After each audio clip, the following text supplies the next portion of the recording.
الذین یتبعون الرسول النبی الامی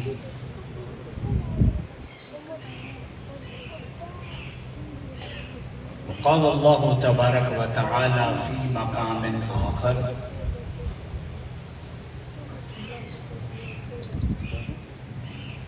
وقال لهم نبیہم ان آیت ملکہ ان یأتیکم التابوت فیہ سکینۃ من ربکم وبقیۃ مما ترک آل موسیٰ وآل ہارون تحملہ الملائکہ صدق اللہ مولانا العظیم ان اللہ وملائکتہ یصلون علی النبی یا تسلیما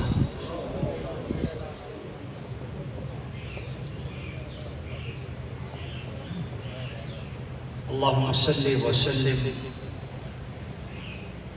وبارک علی سیدنا محمد بقدر حسن والجمال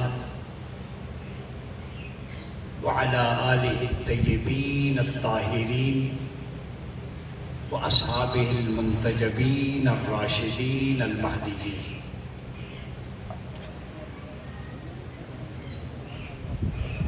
مکرم و محتشم زیب سجادہ آستانہ عالیہ دیوان حضوری محترم پیر سید مبارک حسین شاہ صاحب دامت برکاتکم محترم المقام صاحبزادہ سید اسرار حسین شاہ صاحب میزبان محفل علماء کرام اور سامعین و حاضرین میں سب سے پہلے دل کی عمیق گہرائیوں سے قبلہ شاہ صاحب کو مبارکباد پیش کرتا ہوں کہ کریم آقا علیہ الصلوۃ والسلام کے جشن میلاد کی مناسبت سے اس پرسعادت اور پروقار محفل کا انعقاد کیا۔ جو احباب یہاں پہ بیٹھے ہیں یا جو گھروں میں مستورات اور خواتین سن رہی ہیں ان تک بھی یہ پیغام پہنچے اور اس پیغام کا تعلق باطنی اور ظاہری اصلاح کے ساتھ یہ نہیں کہ شاہ صاحب ہر سال محفل منعقد کر دیں، ہم لوگ آئیں بات کریں ذکر کریں آپ لوگ چلے جائیں۔ ایک ٹریڈیشن نہیں رہنی چاہیے بلکہ اس کا امپیکٹ آنا چاہیے۔ اس محفل کے بعد اگلی محفل تک اتنا ضرور سوچ کے اٹھیے گا کہ ہم یہاں سے کیا لے کے جا رہے ہیں اور اس کو ہم نے اپنے ظاہر و باطن میں کیسے نافذ کرنا ہے،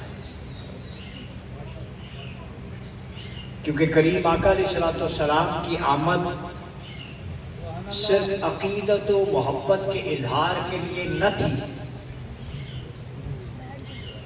آپ کی آمد و بعثت کا مقصد تھا اور وہ مقصد ہر امتی پر قیامت تک واجب ہے،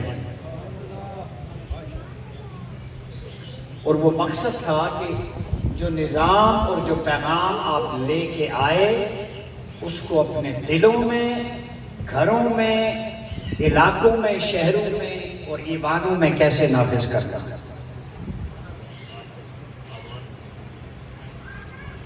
اگر وہ نہیں ہے تو پھر ذکر تو 1400 سال سے ہو رہا ہے، ہم نہ بھی کریں تو ہر پتہ پتہ ذکر مصطفیٰ میں محفوظ ہے۔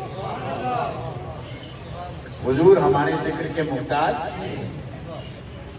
اصل بات ہے کہ وہ نظام، وہ پیغام جو آپ علیہ الصلوۃ والسلام لے کے آئے اس کو کیسے نافذ کیا جائے۔ تو آج اسی پہ بات ہوگی کہ مقام مصطفیٰ سے نظام مصطفیٰ تک، یہ موضوع ہے، مقام سے نظام تک۔ اور میں نے یہ حسین امتزاج ہے، یوں سمجھیں کہ یہ دو طرفین ہیں، اور ایک طرف وہ ہے وہ بنیاد ہے، اسے مقام کہتے ہیں، اور ایک سائڈ اس پہ کھڑی ہونے والی عمارت ہے، اسے نظام کہتے ہیں۔ تو ہم بنیادیں تو ہر سال چاہیے، اگر عمارت بھی بنا دی اور وہ خالی ہے، رہن سہن کوئی نہیں ہے، تو وہ گھر ویران اور کھنڈرات میں تبدیل ہو جاتا ہے، اسے حویلی کہتے ہیں۔ تو ہمارے دین اسلام کی جو بنیاد ہے وہ حضور کا مقام ہے، مقام مصطفیٰ دین اسلام کی بنیاد ہے، اور اس بنیاد پہ کھڑی ہونے والی عمارت کا نام نظام مصطفیٰ ہے۔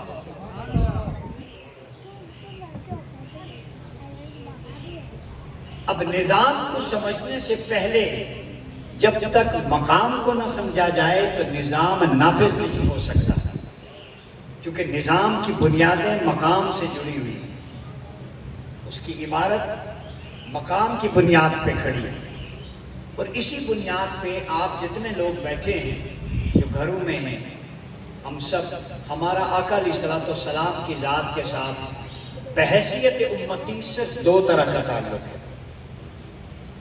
میں کوئی ایسی بات نہیں کروں گا فلسفیانہ جو آپ کے سر سے گزر جائے، عام فہم بات ہے۔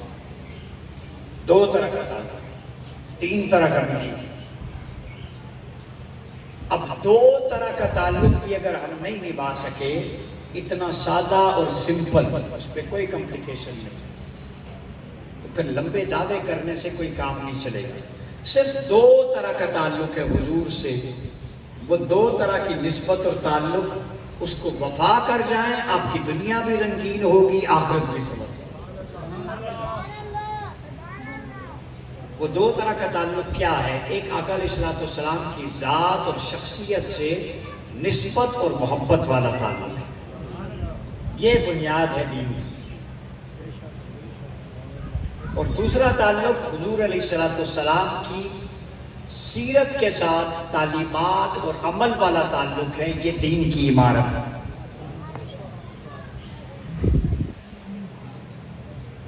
گھر بناتے ہیں نا آپ، اتنے بڑے بڑے، یہاں بھی میں تین چار سٹوریز دیکھ رہا ہوں، پیسہ بھی لگتا ہے، محنت بھی لگتی ہے۔ خان صاحب بیٹھے ہیں، کنسٹرکشن کا وسیع تجربہ ہے، یہ میں پلرز دیکھ رہا ہوں اس گھر کے، بڑے مضبوط ہیں، لمبے پلرز کرے، تو جس کی یہ عمارت ہے اس نے مزدوروں کو کہا ہوگا پلرز مضبوط ہوں، چونکہ عمارت بلند کڑی کرنی ہے، تاکہ زلزلہ آندھی طوفان میں متزلزل نہ ہو۔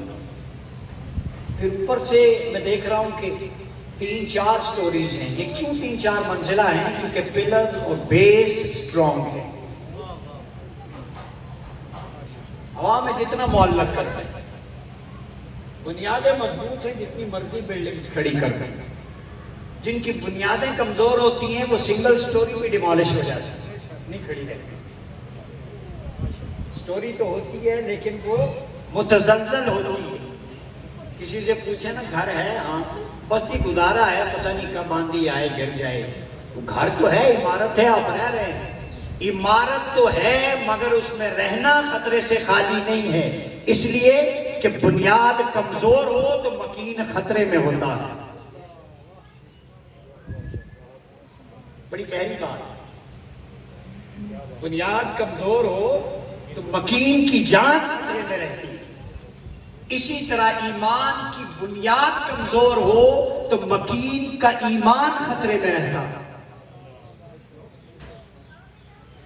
ہمارے ہاں کلچر ہے نا پریکٹسز کا، دعاؤں کی اجابت کا، نوافل کا، ذکر و اذکار کا، ہر جمعے دعا ہوتی ہے، اللہ فلسطین کے مظلوم مسلمانوں کی مدد فرما۔ رزلٹ اگلے ہفتے 100 مزید شہید ہو جاتے روزانہ. اس ملک میں نظام مصطفیٰ رائج فرما. اگلے دن پتہ چلتا ہے کہ بینکس کورٹ میں چلے گئے, سود کے خلاف اسٹے آرڈر لے لیا, سودی معیشت کے بغیر گزارا نہیں. داؤں کے اثرات الٹ پھیر بتا رہا. داؤں کو الٹ پھیر سمجھتے ہیں؟ مانگا نظام ہے مسلط سود ہوا, مانگتے خوشحالی ہیں آتی بدحالی ہے. کیوں نہیں قبول ہوتی؟ اس لیے کہ ایمان جب خطرے کی حالت میں ہو تو سیرت اور تعلیمات پر عمل کوئی فائدہ نہیں دیتا. اب یہ دو طرح کا تعلق ہے نا بتایا. جو بنیاد ہے محبت اور ادب, اس کی پہلی سیڑھی نسبت مصطفیٰ. اب وہ تعلق سمجھیں, نسبت مصطفیٰ. یہ دو تعلقات ذہن میں رکھیے گا. پہلا تعلق ادب اور محبت, اور اس کی پہلی سیڑھی نسبت. اب نسبت کو میں عام فہم انداز میں, شاہ جی بیٹھے ہیں آپ کے خدمین کو ہاتھ لگاتے ہوئے یہ عرض کرتا ہوں. نسبت کیا ہے؟ ایک عام سی سادہ سی مثال سے, آپ کلاتھ سٹور پہ چلے جائیں یا فیبرکس کی دکان پہ اور اسے کہیں کہ 1 میٹر کپڑا چاہیے کسی بھی رنگ کا, 100 روپے میٹر آپ نے کپڑا لے لیا. توجہ رکھیے. اب وہ ایک ہی دکان سے 100 میٹر کپڑا 100 روپے کا خریدا, 1 میٹر. فار ایگزامپل وہ سبز رنگ کا تھا یا سفید رنگ کا یا کالے رنگ کا. برانڈ بھی ایک ہے, دکان بھی ایک ہے, دام بھی 100 روپیہ. اب جب گھر 1 میٹر کپڑا لے کے آئے تو اپنے والدہ سے یا بیگم سے کہا کہ اس کے 2 حصے کرو کینچی سے کاٹ کے. 2 حصوں میں بٹ گیا کپڑا, 50 روپے کا ادھر ہو گیا, 50 کا. کٹنے کے بعد بھی اس کا برانڈ تو نہیں بدلے گا, چونکہ وہ اسی کا ٹکڑا ہے, ایک ہی دکان سے آیا, رنگ بھی ایک, دام بھی ایک ہے.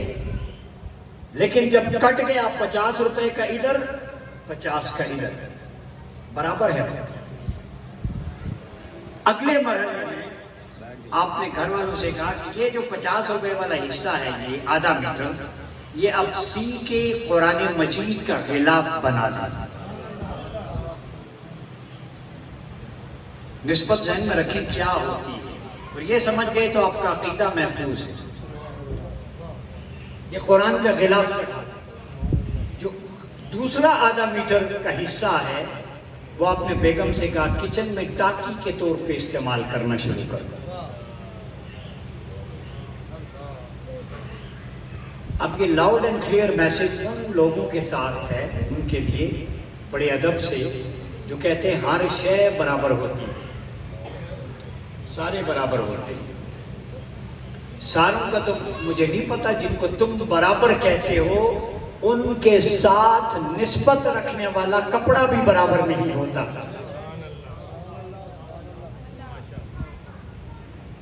اب جو کلام الہی پہ آپ نے لگا دیا تو آپ میں سے کوئی شخص سوچے گا کہ کبھی ہاتھ میلے ہوں تو اس غلاف سے صاف کر دیں؟ بولیے. لیکن میں سوال کروں گا, کرنے چاہیے, کیونکہ اسی کے ساتھ کا تو کچن میں استعمال ہو رہا ہے. رنگ بھی وہی ہے, دام بھی وہی ہے, برانڈ بھی وہی ہے, دکان بھی وہی ہے.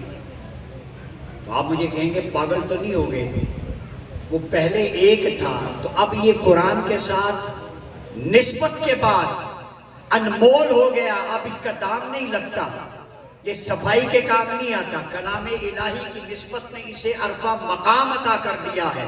اب جب بھی قرآن تلاوت کرنے کے لیے اٹھاتے ہیں تو پہلے غلاف کو چنتے ہیں, حالانکہ اس کی وقت 50 روپے تھی. پہلے تو اس کا دام لگتا تھا, اب چون کے ماتھے سے لگا کر اعلان کرتے ہو کہ پہلے کچھ نہ تھا, اب کلام الہی کی نسبت نے اسے انمول بنا دیا ہے. تو گویا نسبت نسب بھی کھنگال دیتی ہے, کردار بھی بتا دیتی ہے. کچھ لوگ جو مقربین کے ساتھ جڑ جاتے ہیں وہ زمین پر چلتے ہیں مگر ان کی بکت اور آنکھ نظر آتی ہے.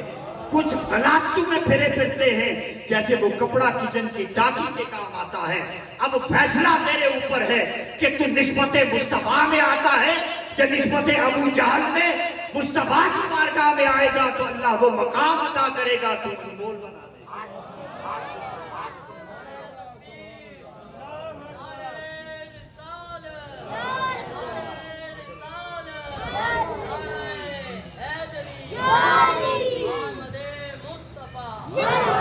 اب یہ نسبت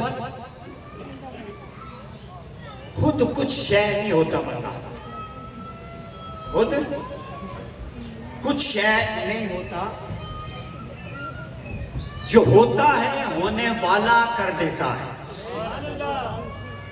ہماری کیا وقت، میری ادھر بیٹھ کے یہاں بات کرنا، میں کئی دفعہ سوچتا ہوں غلام علی صاحب بیٹھے ہیں، ان سے ایک محبت کا پرانا تعلق ہے، انہیں پتہ ہے. جس کو اللہ اپنے اور اپنے حبیب کے ذکر کے لیے چن لے. ہم میں سے آپ لوگ یہاں جو بیٹھے ہیں انہیں کون کھینچ کے لایا ہے؟ کوئی زبردستی لایا ہے یا خود آئے ہیں؟ تو اس پورے علاقے میں سے آپ لوگ وہ ہیں جنہیں بلایا گیا ہے.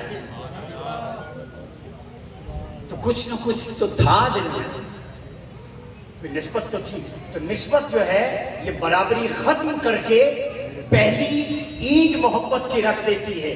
تو جیسے وہ کپڑا جو قرآن کے ساتھ لگا ہو گیا، اس کو آپ قرآن کے اللہ کے کلام کی نسبت کی وجہ سے چنتے. تو اس کا مطلب ہے کہ کسی شے کی اصل میں کوئی خوبی یا حیت نہیں ہوتی، وہ کسی کے ساتھ جڑتا ہے تو وہ اسے بلندتر عطا کر دیتا. اب اسی تصور کو میں نے سورہ بقرہ کی جو ورس نمبر 248 248 قرآن مجید کا یہ دوسرا چیپٹر ہے، اور اسی چیپٹر میں اسی نسبت کو اللہ نے بیان کیا. نسبت اور تعظیم اور ادب جو میں نے کہا بنیاد ہے. فرمایا وقال لهم نبیہم، سیدنا طالوت علیہ السلام بادشاہ گزرے ہیں، قرآن میں ان کا ذکر ہے. بڑے اسٹرانگ تھے، اللہ نے انہیں یونٹی آف کمانڈ عطا کی، جیسے ذوالقرنین علیہ السلام کو عطا کی. ویلیجرز کو پروٹیکٹ کرنے کے لیے آپ نے ایک دیوار بنائی تھی سطح ذوالقرنین. تو اپنی قوم کو اللہ کے نبی نے کہا ان آیت ملکہ، کہ اللہ نے تمہیں ایک بادشاہ عطا کرنا جس کی خوبی ہوگی وزادہ وسطۃ فی العلم والجسم، علم اور جسم مینٹلی فزیکلی اسٹرانگ ہوگا. اور اس کی ایک نشانی یہ ہوگی ان آیت ملکہ ان یأتیکم التابوت. یہاں تابوت کا ذکر ہے کہ وہ تابوت لایا جائے گا، صندوق جس میں فیہ سکینۃ من ربکم، تمہارے رب کی طرف سے سکون قلب کا سامان ہوگا. وَبَقِيَّةٌ مِّمَّا تَرَكَ آلُ مُوسَىٰ وَآلُ ہارون. اور اس صندوق کے اندر جس کا ذکر قرآن میں ہے، آل موسیٰ اور آل ہارون کے کچھ بقیات الصالحات، بچے کچھے تبرکات ہوں گے.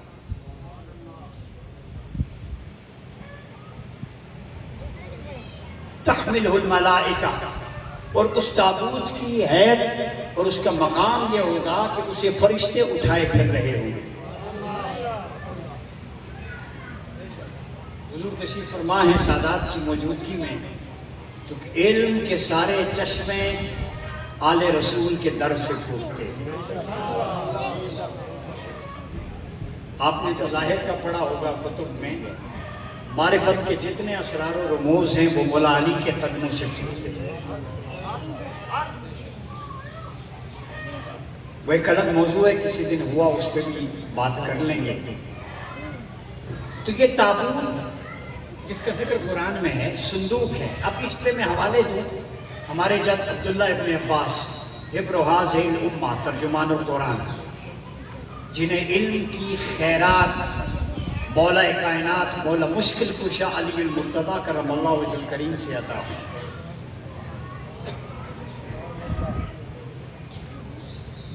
جو آقا علیہ الصلوۃ والسلام کے بقول ترجمان القرآن تھے، ریپریزنٹیٹو آف دا ہولی قرآن، انہوں نے تنویر المقیاس فی تفسیر ابن عباس میں یہ نقل کیا. پھر قتادہ نے، مجاہد نے، مقاتل نے، مشہور تابعین، امام رازی نے، امام قسطلانی نے، روح المعانی نے، علامہ محمود آلوسی آپ نے لکھا. یہ حوالے اس لیے دے رہا ہوں کہ تاکہ آپ کو ازبر ہو. علامہ اشرف علی تھانوی آپ نے ذکر کیا بلاد نامہ اپنے خطبات میں. علامہ امام ابن تیمیہ، ابن قیم اور ابن کثیر کے استاد، آپ نے اس کی آیت کی تفسیر میں لکھا. نواب صدیق حسن خان بھوپالی، میں پورے مسالک کا گلدستہ جمع کر رہا ہوں اس آیت کے تفسیری اقوال. یہ محبت کا پیغام ہے. اگر اس مجلس میں کوئی امام ابن تیمیہ کا پیروکار بیٹھا ہے تو وہ بھی سن لے، ان کے اکابرین کو بھی کوٹ کر رہا ہے. اگر کوئی علامہ اشرف علی تھانوی آپ کا معتقد بیٹھا ہے تو وہ بھی سن لے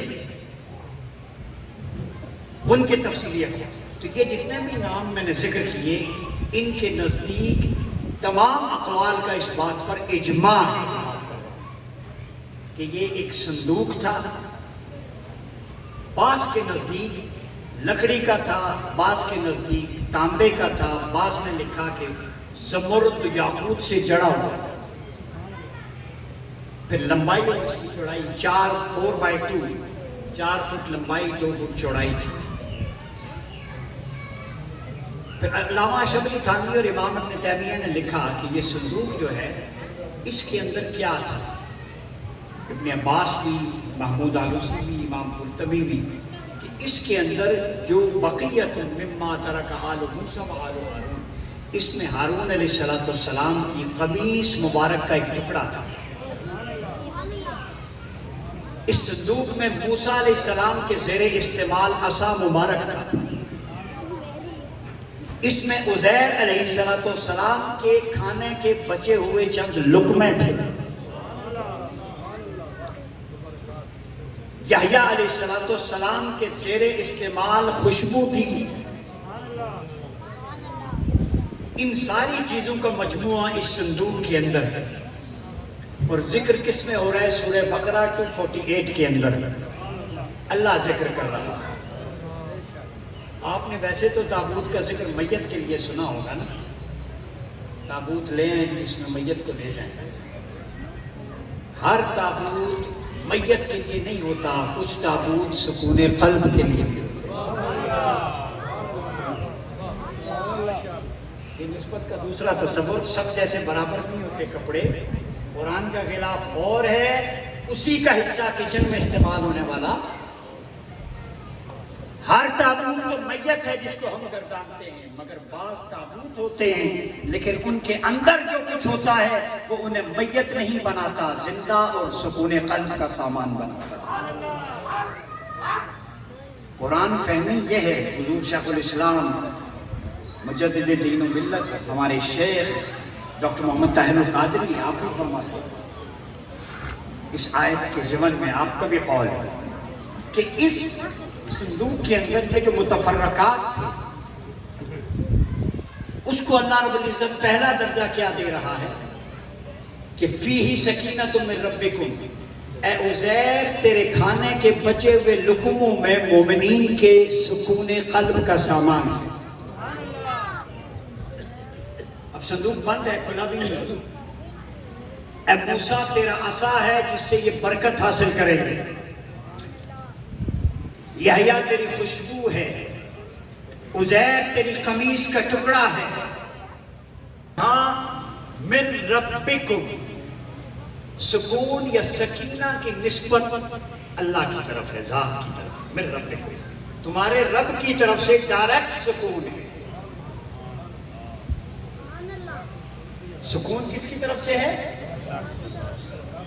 بولا سکون تیری طرف سے ہے، مگر ان تبرکات میں ہے. ان کو بیچ میں لانے کی کیا بات تھی؟ تو کہہ دیتا ان کی ضرورت نہیں. میری طرف سے سکون ہے، اس تابوت کا ذکر نہ کرو. ادھر سے کہہ رہے ہیں من ربکم، ارشاد فرمایا یہ جو کچھ بھی ہے نا اس میں سکون تمہارے رب کی طرف سے ہے. تو مولا تو ڈائریکٹ، تو لامحدود ہے، تو محتاج تو نہیں ہے. سکون عطا کرنا ہوتا تو سیدھا قلب پہ سکون عطا کرتا. مقربین کی کمیشیں رکھ کے اس پہ اپنا سکون کیوں اتار رہا؟ فرمائے یہی تو نقطہ سمجھانا چاہتا ہوں کہ اگر ساری زندگی قرآن کی تلاوت کرتے رہو، سر سجدے میں رہے، رکوع اور قیام کی حالت میں رہو، جب تک میرے مقربین کے متبرکات کی نسبت سے رجوع نہیں کرو گے سکون نہیں عطا. میں نے سکون عیسیٰ علیہ السلام کے تبرکات میں رکھا ہے، موسیٰ کے عصا میں رکھا ہے، عزیر کے لقموں میں رکھا ہے، یحییٰ کی قمیص میں رکھا ہے. ان متبرک تبرکات کو جب دیکھو گے تو اللہ رب العزت تمہیں سکون بھی عطا کرے گا اور اپنی بارگاہ کا تقرب بھی عطا کرے گا. سکون دینے والی تو میری ذات ہے، مگر میں ہر کسی کو سکون عطا نہیں کرتا. میں نے سکون کا سامان وہاں رکھا ہے جہاں پر میرے مقربین کے اجسام سے مسجدہ اشیاء موجود. یہ ہے تبرک اور تمسک کی نسبت جو قرآن بتا رہا ہے. اب علماء بیٹھے ہیں، ایک چھوٹی سی وضاحت رہے، چونکہ میڈیا ہے، سوشل میڈیا یہ دکھائے گا. میں تو خود ریسرچ کا طالب علم ہوں، بغیر تحقیق کے بات نہیں ہونی چاہیے. کوئی یہ نہ کہہ دے کہ حضرت صاحب نے کہا فی سکینۃ من ربکم، تبرکات میں سکون ہے، تو قرآن کی ایک اور آیت کہتی ہے الا بذکر اللہ تطمئن القلوب. وہ بھی قرآن کی آیت ہے بھائی. یہ بھی فرما دیتے کہ یہاں سکون ہے تو ادھر اللہ نے جو کہا خبردار اللہ کے ذکر میں دلوں کا اطمینان، یہ بھی برحق ہے. ادھر جائے تو رب چھوٹتا ہے، ادھر جائے تو مقربین کا در چھوٹتا ہے. اب بات سمجھنا آج محبت کے پیرائے میں حل ہو جائے. آپ کو ہماری طرف سے محبت اور نسبت کے پیرائے میں دعوت ہے. ادھر جائیں تو خدا چھوٹتا ہے، ادھر جائیں تو مصطفیٰ چھوٹتا ہے. جائیں تو کدھر سوال کیا، جواب جب بھی کوئی مشکل ہو تو مشکل کشا ڈھونڈا کرتے. یہ سنت صحابہ کیا ہے ہمیں نہیں ہے، یہ جس کی وضاحت نہیں ہے. ابھی تجھے پوری کی پوری اتھارٹی ہے، تو جسے حلال کرے وہ حلال ہے. علماء بیٹھے السمک والجراد، دو چیزیں مجھے پورا قرآن اٹھا کے بتا دیں ان کی حلت و حرمت کا ذکر. میں چیلنج کرتا ہوں جو کہتے ہیں قرآن کافی. مچھلی اور ٹڈی کی حلت کا حکم بتا دیں پورے قرآن. کلیجی آپ بھون کے کھاتے ہیں نا جمع ہوا خون، پورے قرآن میں اس کی حلت و حرمت کا حکم بتا دیں. صرف قرآن کافی ہے. رجم کی سزا بتا دیں قرآن سے. وہ لا بنا میریٹل ریلیشن شپ جن کے لیے سٹون ٹو ڈیتھ، یہ میرے مصطفیٰ کی حدیث سے قانون بنا ہے. اسلامی کی اتھارٹیز اللہ نے عطا کی، عطائی. وہ نظام جو حضور لے کے آئے وہ کون سا تھا؟ وہ پاکستان میں وہی رائج کرنے کے لیے ایک کاؤنسلنگ کریں، لوگوں کو ایجوکیٹ کریں، وہ ہے میثاق مدینہ. تاریخ انسانیت کا پہلا تحریری دستور، first return constitution of history, جس کے 63 آرٹیکلز ہیں. اور وہ کیا دستور تھا جو آج پاکستان کے قانون میں ہونا چاہیے؟ کہ حضور نے مدینہ میں انکلوسیو سوسائٹی کی بات، کہ ایسا نظام جس میں تمام ادیان کو اور ایون جو خدا کو بھی نہیں مانتا سب کو ریاست میں برابر کے حقوق حاصل. وہ اپنی عبادت گاہ میں عبادت کے لیے آ رہے. یہ ہے اسلام. مواخات مدینہ آپ کی اکانومی کی معیشت کیسے ٹھیک کرنی. آج حضرتیں کہتی ہیں اکانومی کیسے ٹھیک کرنی. فرمایا مہاجرین سب کچھ چھوڑ کے آئے، انصار کو فرمایا اپنی جائیدادوں میں کاروبار میں ان کو برابر کا شریک کرو. وفی اموالہم حق للسائل والمحروم، take from the upper class divide into lower class.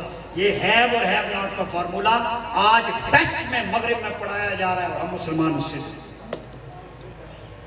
آج کہتے ہیں انسانی حقوق، ہمیں کسی ورلڈ آرڈر کی ضرورت نہیں. خطبہ حجت الوداع ہمارا نبوی گلوبل ورلڈ آرڈر ہے. جس میں پوری دنیا کو مساوات، عدل، ایکویلٹی، جسٹس ہوتا. ہم وہ نظام چاہتے ہیں جو آقا علیہ الصلوۃ والسلام کی تیار کردہ لیڈرشپ خلفائے راشدین نے خلافہ اعلیٰ منہاج النبوہ کے طور پہ امپلیمنٹ کی. آج اس ملک میں اگر فتنے ختم کرنے ہیں، فارمولہ دے رہا، اداروں کو دے رہا، افواج پاکستان کو، پولیس کو، لا انفورسمنٹ کو، حکومت کو، تو اس کے لیے صدیق اکبر کی ون لائنر پالیسی اپنا لو. یہ ملک امن کا گہوارہ بن جائے. وہ کیا پالیسی ہے کہ ہر فتنے کی سرکوبی کے لیے یمامہ والا محاذ کھڑا کرنا ہو. چاہے وہ فتنہ قادیانیت ہے، چاہے وہ کوئی اور فتنہ ہے، فتنہ خوارج ہے، ان کو ایلیمینیٹ کیا جاتا ہے.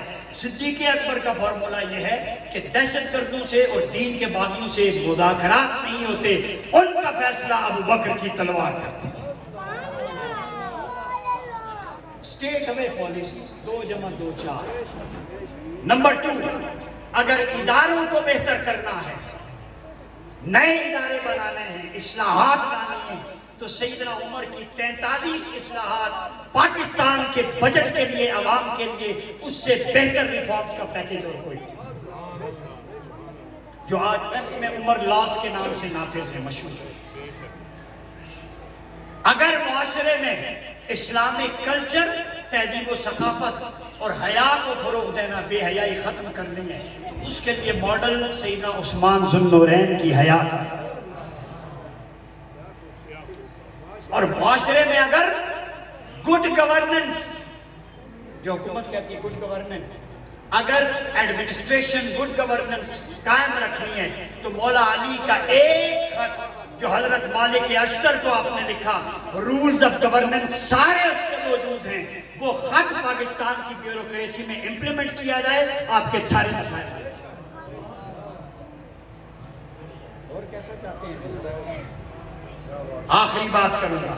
آقا نے وہ جماعت تیار کی، وہ نظام مصطفیٰ لانا چاہتے ہیں کہ صدیق اکبر خلیفہ اپوائنٹ ہوئے تو اپنی گٹھری لے کے بازار میں نکل پڑے. سیدنا علی ملاقات ہوتی ہے. ابو بکر آپ خلیفہ ہیں، مبارک ہو، کدھر جا رہے ہیں؟ فرمایا آپ خلیفہ بن گیا ہوں تو اگلے 2 دن کھانے کا راشن نہیں ہے، یہ گھر کی بچی کھوچی چیزیں بیچنے جا رہا ہوں تاکہ گزر ہوگا. یہ ہیڈ آف سٹیٹ ہے اسلامی ریاست، لاکھوں مربع میل پر حکومت کرنے والے، ان کا کریکٹر تھا. مولا علی رو دیے، آپ کا ماتھا چوما. آپ علی، آپ تو ہمارے آنے والوں کے لیے مشکلیں کھڑی کرتے جا رہے ہیں. فرمایا آپ کی تنخواہ ہونی چاہیے. فرمایا کتنی ہو؟ مدینے کے مزدور کے برابر، ایک عام مزدور. فرمایا گزارا نہ ہوا. فرمایا علی اے ابو تراب، اگر مدینے کے مزدور کا گزارا ہو سکتا ہے تو ابو بکر کا کیوں نہیں ہوتا؟ پھر اس پہ بھی نہیں مانے. فرمایا مجھے 2 وقت کی روٹی بیت المال سے دے دو تنخواہ کے طور پر، اور جب میں مر جاؤں جو کچھ چھوڑ جاؤں وہ بیچ کے وہ سارا بیت المال میں جمع، تاکہ میرے اوپر قرض نہ ہو. میں حضور کی بارگاہ میں کھڑا ہوں، یہ حضور نہ کہہ دیں کہ تم خلافت تو کرتے تھے مگر تمہارا کھانا بیت المال سے جاتا.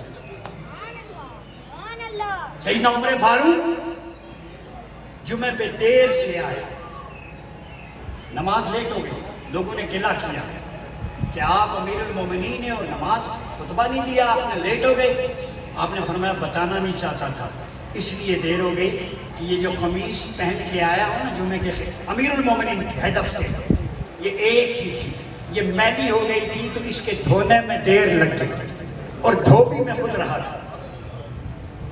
ہیڈ آف سٹیٹ قمیص دھو رہا ہے جس سے کیسر و کسرا کانپتے تھے، اور آپ جب لیٹے ہوتے تو بادشاہ آ کے آپ سے پوچھتے کہ آپ کا امیر المومنین کدھر ہے. سادگی کا یہ ہے، ہم وہ نظام چاہتے ہیں، وہ مولا علی کرم اللہ وجہ الکریم والا نظام چاہتے ہیں جس میں سیدنا امام حسن المجتبیٰ کو ایک تحفہ ملا. تحفہ کیا تھا؟